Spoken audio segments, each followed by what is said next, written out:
دوستوں، میں ہوں ڈاکٹر عبدالجبار خان اور آپ یوٹیوب دیکھ رہے ہیں۔ ملک کی سب سے بڑی پولیٹیکل پارٹی جس کا سربراہ جیل میں ہے، اور یہ دونوں تینوں پی ڈی ایم وغیرہ ملا کر بھی پی ٹی آئی کا مقابلہ نہیں کر سکتے، یہ فیکٹ ہے۔ اور یہ جو الیکشن چوری کیے گئے تھے 8 فروری کے، یہ بھی آپ نے دیکھ لیا کیا ہوا۔ ابھی تک ضمیر کو کچوکے دیے جا رہے ہیں، they are hurt by their conscience, اس طرح کہہ لیجیے۔ کون؟ چیف الیکشن کمشنر، ان پہ فل پریشر ہے نا، اور وہ یہ چاہتے ہیں کہ مجھے بھی مزید ایکسٹینشن مل جائے۔ ایکسٹینشن کا دور ہے۔ آرمی چیف صاحب جب کہتے ہیں مجھے ایکسٹینشن ملنی چاہیے، اور رانا ثناء اللہ نے یا خواجہ آصف نے کہا جی اب ایکسٹینشن کے نوٹیفیکیشن کی ضرورت نہیں، وہ ہو چکا ہے، ٹھیک ہے، فیئر ہے نا، کیونکہ عدلیہ میں تو یہ چیز چیلنج ہی نہیں ہو سکتی، اور چیف صاحب جو ہیں وہ ڈٹرمنڈ ہے، وہ کام کر رہے ہیں۔ وہ یہ سمجھتے ہیں کہ میں ملک کو بہتر طور پر کرائسس سے باہر نکال سکتا ہوں، ملک ترقی کرے گا، یہ ان کی کنوکشن۔ لیٹرلی سو، چائنا شنگھائی کوآپریشن آرگنائزیشن کی میٹنگ ہونے جا رہی ہے، اس میں انڈین پرائم منسٹر آ رہے ہیں، پاکستان کے پرائم منسٹر بھی جائیں گے وہاں پر، اور ظاہر ہے کہ جو 10 ممبر ممالک ہیں وہ علاقے میں، ریجن میں، خاص طور سے اس علاقے میں ترقی کے بڑے خواہاں ہیں، اور چائنا اپنی جگہ پہ بہترین طریقے سے کام کر رہا ہے، اور اس کا جو تعلق داری ہے اور پرسویشن ہے، موٹیویشن ہے، جو دوستی کی نئی راہیں نکالی جانے کی کوشش کی جا رہی ہے، اسی کا یہ اثر ہوا ہے کہ انڈیا نے سفارتی ذرائع سے ایک بار نہیں 2 بار یہ بتایا ہے کہ دریائے توی میں بہت بڑا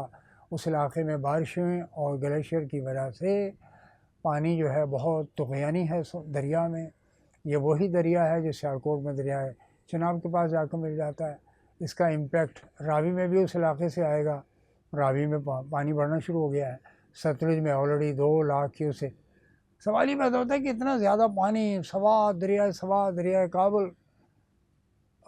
بھر بھر کے، یعنی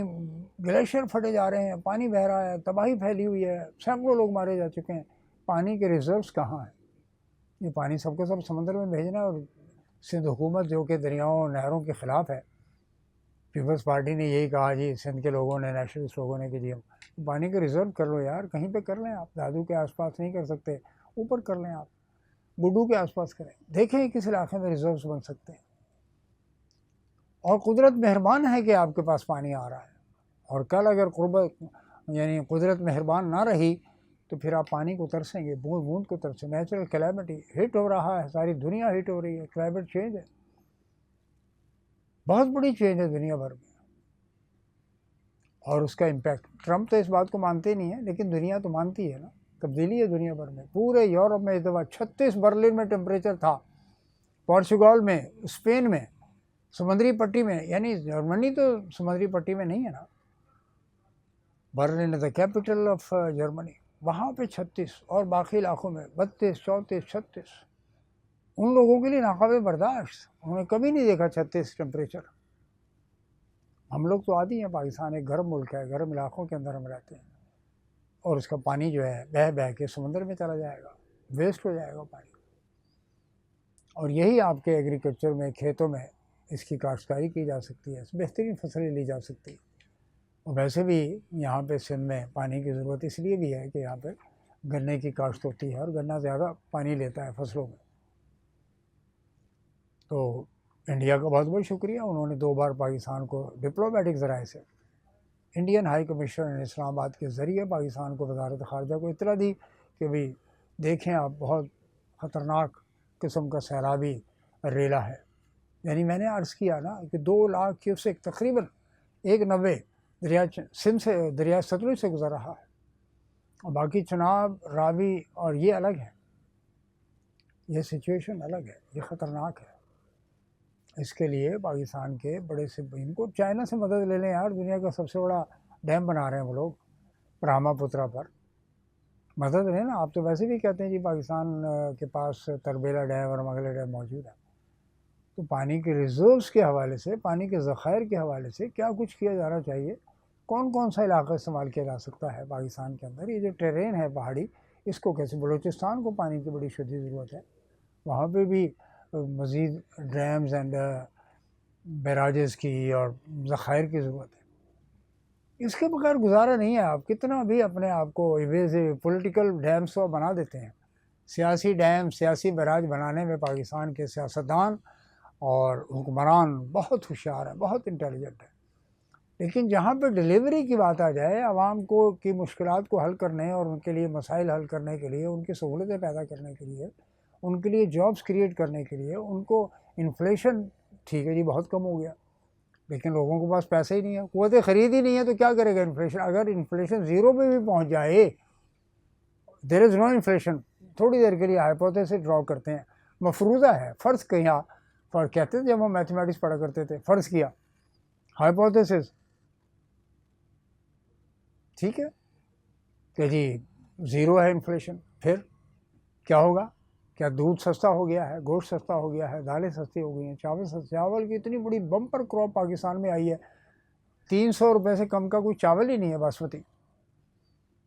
شوگر کہاں پہنچ گئی، 200 روپے کلو، 100 روپے 200 روپے کلو۔ تو آپ کو مان لینا چاہیے نا محترم شہباز شریف صاحب اور آپ کی ٹیم، اورنگزیب صاحب کہتے ہیں جی اکانومی بڑی اچھی ترقی کر رہی ہے، عوام کو سروے کر لیجئے، پاکستان کے 12 بڑے شہروں کو لے لیجئے اور اس میں بیٹھ کر اس کو توجہ کے ساتھ غور و خوض کے ساتھ پتہ کر لیجئے کہ لوگوں کے پاس پرچیزنگ پاور ہے نہیں ہے، ان کی آمدنی کم ہوئی ہے زیادہ ہوئی ہے، پتہ کریں نا، یہ سب کچھ سروے ممکن ہے، اسٹوڈنٹس لگا لیں آپ، قائد اعظم یونیورسٹی، اسلامیہ یونیورسٹی پشاور، ادھر گومل یونیورسٹی اور کوئٹہ سے لے لیں آپ، کراچی، حیدرآباد، سکھر سے لے لیں، ملتان، فیصل آباد سے لے لیجیے، لاہور سے لے لیں، گوجرانوالہ سے لے لیں، پنڈی، اسلام آباد، تو you will not go for any survey, کیونکہ اس میں آپ ایکسپوز ہو جاتے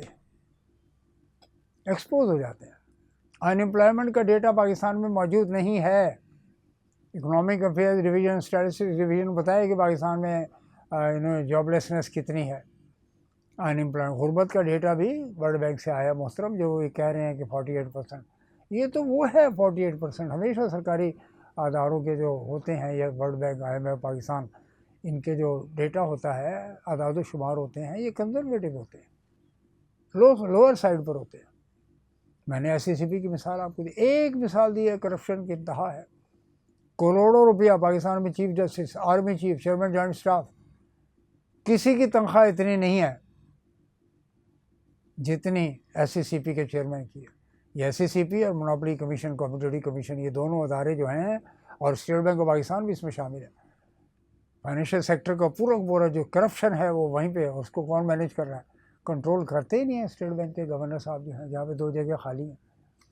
جس کے بارے میں IMF کی نظر ہے کہ یار اس کو سیکٹری بوسال کو باہر کرو اس کے اندر سے، بورڈ آف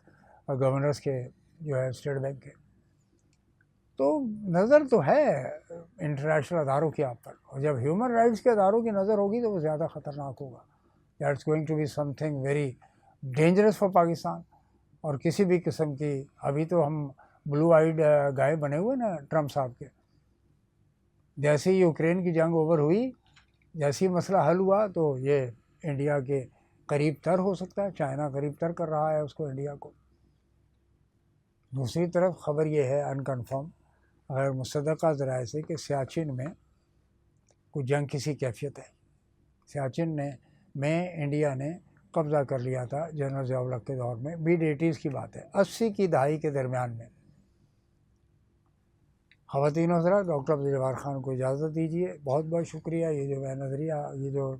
تجزیہ آپ کی خدمت پیش کرتا ہوں، کچھ خبریں ہوتی ہیں، اس کو پسند کیجیے، اس کو سبسکرائب کیجیے اور بیل آئیکن کو پریس کیجیے for the notifications. Thank you very much and God bless you.